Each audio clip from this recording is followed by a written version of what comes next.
ನಿನ್ನೆ Mangaluru massage parlour ಮೇಲೆ ದಾಳಿಯಾಗಿತ್ತು। ಈ ಪ್ರಕರಣಕ್ಕೆ ಸಂಬಂಧಪಟ್ಟಂತೆ ರಾಮಸೇನೆ ಸಂಸ್ಥಾಪಕ ಸೇರಿ 14 ಕಾರ್ಯಕರ್ತರನ್ನ ಅರೆಸ್ಟ್ ಮಾಡಲಾಗಿದೆ।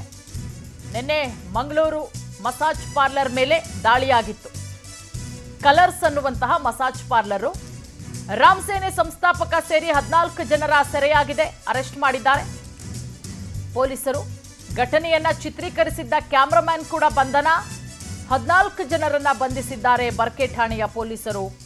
ನಿನ್ನೆ ಕಲರ್ಸ್ ಸಲೂನ್ ಮೇಲೆ ದಾಳಿ ಮಾಡಿ ಗಾಜುಗಳನ್ನ ಪೀಸ್ ಮಾಡಿದ್ರು। ಪೀಠೋಪಕರಣ ಗಾಜುಗಳು ಪುಡಿಯಾಗಿತ್ತು। ಈ ಸಂಬಂಧ ಕಲರ್ಸ್ ಸಲೂನ್ ಮಾಲೀಕ ದೂರು ಕೂಡ ಕೊಟ್ಟಿದ್ರು। ದೂರನ್ನ ಆಧರಿಸಿ 14 ಜನರನ್ನ ಪೊಲೀಸರು ಈಗ ಬಂಧಿಸಿರೋದು ನೋಡಿ, ಗಮನಿಸ್ತಾ ಇದ್ದೀರಾ ದೃಶ್ಯಾವಳಿಗಳಲ್ಲಿ। ನಿನ್ನೆ ನಡೆದಂತಹ ಘಟನೆ ಇದು। ಕಲರ್ಸ್ ಅನ್ನುವಂತಹ ಮಸಾಜ್ ಪಾರ್ಲರು ಹಾಗೆ ಯೂನಿಸೆಕ್ಸ್ ಸಲೂನ್ ಅದು।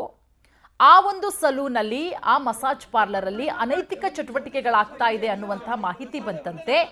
ಹಾಗಾಗಿ ಇವರೇನೇ ಕಾನೂನನ್ನ ಕೈಗೆತ್ಕೊಂಡು ರಾಮಸೇನೆಯವರು ಏಕಾಏಕಿ ಮಸಾಜ್ ಪಾರ್ಲರ್ಗೆ ನುಗ್ಗಿ ಪೀಠೋಪಕರಣಗಳು, ಗಾಜು ಎಲ್ಲವನ್ನ ಕೂಡ ಪುಡಿ ಮಾಡಿ ಒಂದ್ ರೀತಿಯಲ್ಲಿ ಉದ್ದಟತನ ಪ್ರದರ್ಶನ ಮಾಡಿರೋದು। ಅಂದ್ರೆ ಅವ್ರು ಹೋಗಿ ದಾಳಿ ಮಾಡಿದ್ದು ತಪ್ಪು ಅಂತಲ್ಲ, ನೈತಿಕ ಪೊಲೀಸ್ಗಿರಿ, ಕಾನೂನನ್ನ ಕೈಗೆತ್ಕೊಂಡಿದ್ದು ಇಲ್ಲಿ ತಪ್ಪು। ಯಾಕಂದ್ರೆ ಪೊಲೀಸರಿದ್ದಾರೆ, ಕಾನೂನಿದೆ, ಈ ರೀತಿ ಅನೈತಿಕ ಚಟುವಟಿಕೆ ನಡೀತಾ ಇದೆ ಅಂತ ಹೇಳಿ ಪೊಲೀಸರ ಗಮನಕ್ಕೆ ತಂದು ಪೊಲೀಸರನ್ನ ಕರ್ಕೊಂಡು ಹೋಗಿ ರೇಡ್ ಮಾಡಿದ್ರೆ ಇವತ್ತು ಅವ್ರು ಅರೆಸ್ಟ್ ಆಗುವಂತಹ ಸಂದರ್ಭ ಬರ್ತಾ ಇರಲಿಲ್ಲ। ಅಲ್ಲೇನಾದ್ರೂ ಅನೈತಿಕ ಚಟುವಟಿಕೆ ಆಗ್ತಾ ಇದೆ ಅಂತ ಹೇಳಿದ್ರೆ ಪೊಲೀಸರು ಆ ಸಲೂನ್ನ ಮಾಲೀಕನ ಮೇಲೆ, ಅಲ್ಲಿದ್ದಂಥವರ ಮೇಲೆ ಕ್ರಮ ತೆಗೆದುಕೊಳ್ಳೋರು।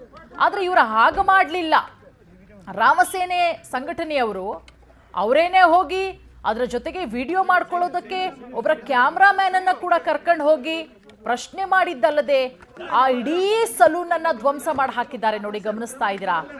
ಅಲ್ಲಿದ್ದಂತಹ ಪೀಠೋಪಕರಣಗಳು ಎಲ್ಲವನ್ನ ಕೂಡ ಪೀಸ್ ಮಾಡಿರೋದು।